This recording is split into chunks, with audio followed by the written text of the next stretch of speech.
நம்ம எப்படி பண்ணியிருக்கோன்னா எளிமையா வந்து அந்த ஒரு மிஷின் இருக்கு, வேர்க்கடலை போடுறதுனே ஒரு மிஷின் இருக்கு. அந்த மிஷின் வந்து 8,000 நினைக்கிறேன். ஒரு 3 வருஷத்துக்கு முன்னாடியே நான் வாங்கிட்டேன். இப்போ 3 வருஷமா அதே தான் பயன்படுத்திட்டு இருக்கேன் நான். இதுதான் பார்த்தீங்கன்னா, இது கலக்கா இவ்வளோதான் சைஸே வரும். சின்னதாக தான் இருக்கும். ஆனால் பருப்பு நல்லா சுவையாக டேஸ்ட்டாக இருக்கும். நல்லா கட்டியாக பருப்பு பாருங்க எவ்வளோ நல்லா தருமனா இருக்கு. கலக்கா பார்த்தா சின்னதாக தான் இருக்கும். ஆனால் பருப்பு அது முழுசாக தான் இருக்கும். இது செங்கல்பட்டு சிறுமணி வேர்க்கடலை. இதையெல்லாம் தாண்டி ஒரு இயற்கை விவசாயத்தில் நம்ம ஒரு விவசாயி நிலையா நிற்கணும்னா ஒரு சின்ன சின்ன விஷயங்களை வந்து நமக்கானதாக இருக்கணும். இப்போ அதே மாதிரி நம்ம வேர்க்கடலை போடுறதுக்கு மிஷினும் நானே வச்சுட்டு இருக்கேன். நம்ம கையிலே தள்ளி போடுவோம். அதுக்கிட்ட ஒரு நாளைக்கு 1 ஏக்கர் போடலாம்.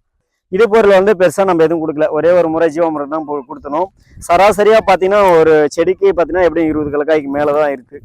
இங்கே எந்த இடுப்பொருளுமே எதுவுமே பண்ணாமல் ஒரு முறை ஜீவாமிர்தம் மட்டும் தான் கொடுத்துருக்கோம். முதல் முறையாக பண்ணியிருக்கோம் இதில். அடுத்தது காய்கறி பண்ணலான்னு இருக்கும். இதில் வெறும் காய்கறி மட்டும் பண்ணாமல் நெல் பண்ணியிருக்கோம். நெல் பண்ணுறோம், வேர்க்கடலை பண்ணுறோம், அந்த மாதிரி கிராப் ரொட்டேஷனாக பண்ணுறோம். ஒரே பயிர் வந்து தொடர்ச்சியாக பண்ணாக்கா அந்த பயிருக்கான சத்து இருக்காது. நம்ம கிராப் ரொட்டேஷன் இது வந்து செயற்கை விவசாயம் இருக்கட்டும், இயற்கை விவசாயம் இருக்கட்டும். வணக்கம், என் பேர் பார்த்தீங்கன்னா மகிழ்வனம் பண்ணிங்கன்னுங்க. நம்ம ஒரு 8 ஏக்கரில் வந்து இயற்கை விவசாயம் பண்ணிகிட்ருக்கோம். குறிப்பாக வந்து நம்ம நாட்டு ரகங்கள் தான் அதிகமாக பண்ணிகிட்ருக்கோம். ஐவின் விளம்பர நாட்டு ரகங்களை பண்ணிகிட்ருக்கோம்.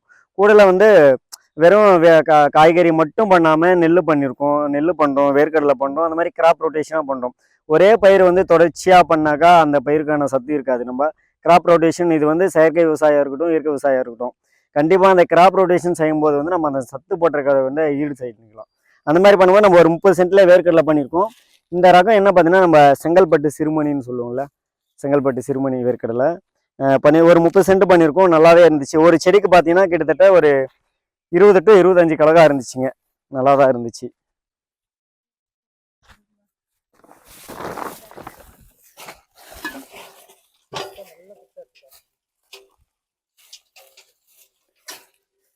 பறிச்சு தள்ளிட்டுக்கிறாங்க அதுக்குள்ளேயே.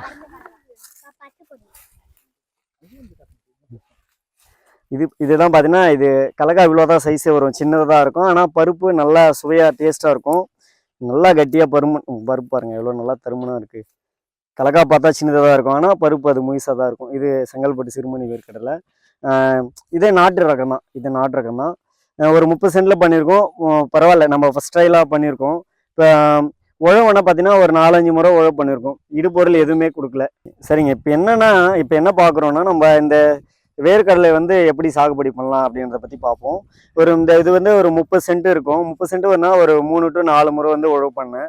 உழவு பண்ணிவிட்டு இது உழவு பண்ணாத இடமா இருந்துச்சு. அதனால் இது ஒரு 4-5 முறை உழவு பண்ணிவிட்டு உழவு பண்ணுறது வந்து நம்மளே ஒரு சின்னதாக பவர் வீடர் வச்சுட்ருக்கோம். பெருசாக இங்கே டிராக்டர் நம்ம உள்ளே கொண்டு வரல, அதிகமாக கொண்டு வரதில்லை. நம்மளே ஒரு பவர் வீடர் ஒரு 7 HP வந்து பவர் வீடர் வச்சுருக்கோம். ஒவ்வொரு விவசாயமே வந்து இந்த மாதிரி சின்ன சின்ன கருவிகளை வச்சுட்டு இருந்தால் நம்ம டிராக்டருக்குமே இன்றைக்கி ஒரு விவசாயிக்கு பாதி செலவு போயிடுது. அதுவும் இல்லாமல் ஒரு என்ன சொல்கிறாங்கன்னா, 1 ஹவராவது இருந்தால் தான் டிராக்டர் உள்ளே வரும் அப்படின்ற மாதிரியெல்லாம் இன்றைக்கி போயிடுச்சு நிறைய இடத்துல. இப்போ இதையெல்லாம் தாண்டி ஒரு இயற்கை விவசாயத்தில் நம்ம ஒரு விவசாயி நிலையாக நிற்கணும்னா ஒரு சின்ன சின்ன விஷயங்களை வந்து நமக்கானதாக இருக்கணும். இப்போ அதே மாதிரி நம்ம வேர்க்கடலை போடுறதுக்கு மிஷினும் நானே வச்சுட்டு இருக்கேன்.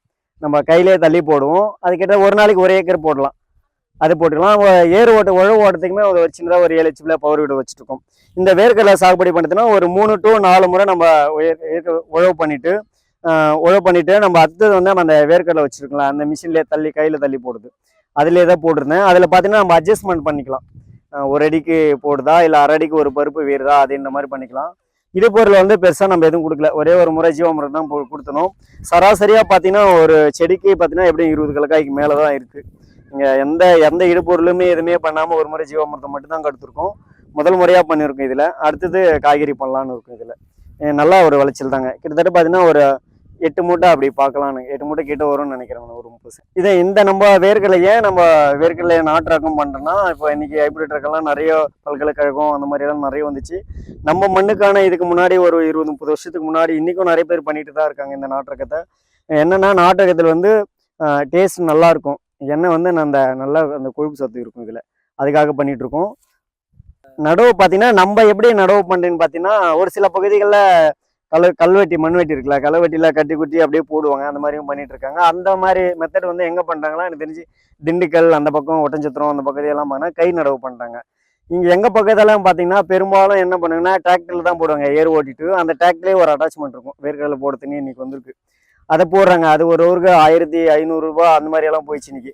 நம்ம எப்படி பண்ணியிருக்கோன்னா எளிமையாக வந்து அந்த ஒரு மிஷின் இருக்குது, வேர்க்கடலை போடுறதுனே ஒரு மிஷின் இருக்குது. அந்த மிஷின் வந்து 8000 ரூபாய் நினைக்கிறேன். ஒரு 3 வருஷத்துக்கு முன்னாடியே நான் வாங்கிட்டேன். இப்போ 3 வருஷமா அதே தான் பயன்படுத்திட்டு இருக்கேன் நான். ஒரு முறை தான் முதல்ல வச்சேன், திரும்ப அதே தான் பண்ணிட்டு. அதில் வேர்க்கடலை வந்து ஒரு 3 கிலோ பிடிக்கும்.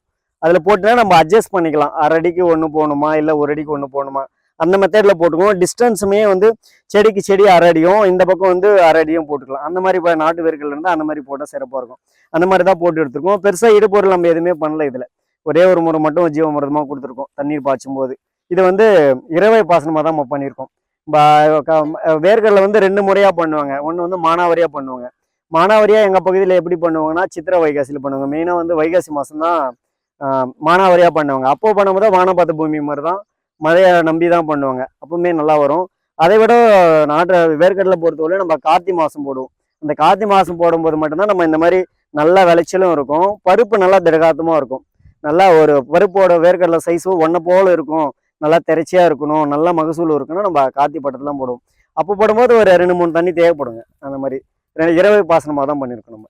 ஆனால் நல்லா விளைச்சல் நல்லா வந்திருக்கு.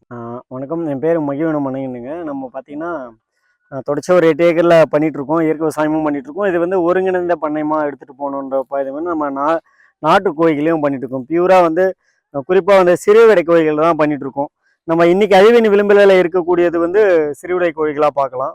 சிறுவிடை கோழிகள் பார்க்கலாம். இதோட என்னென்னா, இது ஸ்பெஷல் சிறுவிடை கோழின்னு பார்த்தீங்கன்னா ஒரு 1.5 கிலோ, அதிகபட்சம் 1.5 கிலோவுக்கு மேலே வராது. அதுதான் பியூர் சிறுவிடைன்னு சொல்லுவோம்.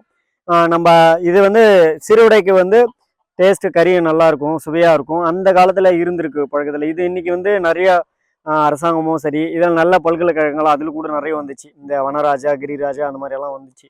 அதையெல்லாம் வந்து நம்ம பண்ணை முறையாக கொண்டு போகும்போது நிறைய நோய்கள் அந்த மாதிரி எல்லாம் பண்ணுறோம். நல்ல நோய் எதிர்ப்பு சக்தி, வீரியம் மிக்கது, நல்ல நோய் எதிர்ப்பு சக்தி இருந்த பார்த்தீங்கன்னா நம்ம பியூர் சிறுவிடை தான் சொல்லுவோம். அந்த மாதிரி பியூர் சிறுவிடையும் நம்ம பண்ணிகிட்ருக்கோம். முட்டைகளாகவும் கொடுத்துட்ருக்கோம், பெரும்பாலும் குஞ்சுகளாக கொடுத்துருக்கோம். 1 நாள் குஞ்சு, 1 மாத குஞ்சு அந்த மாதிரி கொடுத்துட்ருக்கோம். இந்த சிறுவிடை கோழிகளை பார்த்தீங்கன்னா ரொம்ப நாளாக தேடிட்டு இருந்தேன். நம்ம இயற்கை விவசாயத்துக்குள்ளே வந்து நீங்கள் ஒரு 6-7 வருஷமானாலுமே ரொம்ப நாளாக தேடி தேடி நம்ம பக்கத்துலேயே ரொம்ப தூரம் போனீங்கன்னா கிடைக்குது. அதர் டிஸ்ட்ரிக்கு இதுவெல்லாம் போனீங்கன்னா டிரான்ஸ்போர்ட்டு எடுத்துகிட்டு வரதுக்கெல்லாம் ரொம்ப அதிகமாக காஸ்ட் ஆகுது. நம்ம அருகாமையிலே எங்கன்னா கிடைக்குமான்னு பார்த்துட்டு இருக்கும்போது ஒரு 8 மாதம் முன்னாடி கிடைச்சிச்சின்னு நண்பர் ஒருத்தர் இங்கே கலவிலே பண்ணுறாரு. நம்ம இருக்கிற இடத்துக்கு பக்கத்துலேயே கிடைக்காரு. அவர்கிட்ட இருந்து ஒரு குஞ்சியாக வாங்கி தான் நம்ம ஒரு 3 வருஷமாக பண்ணிகிட்ருக்கோம்.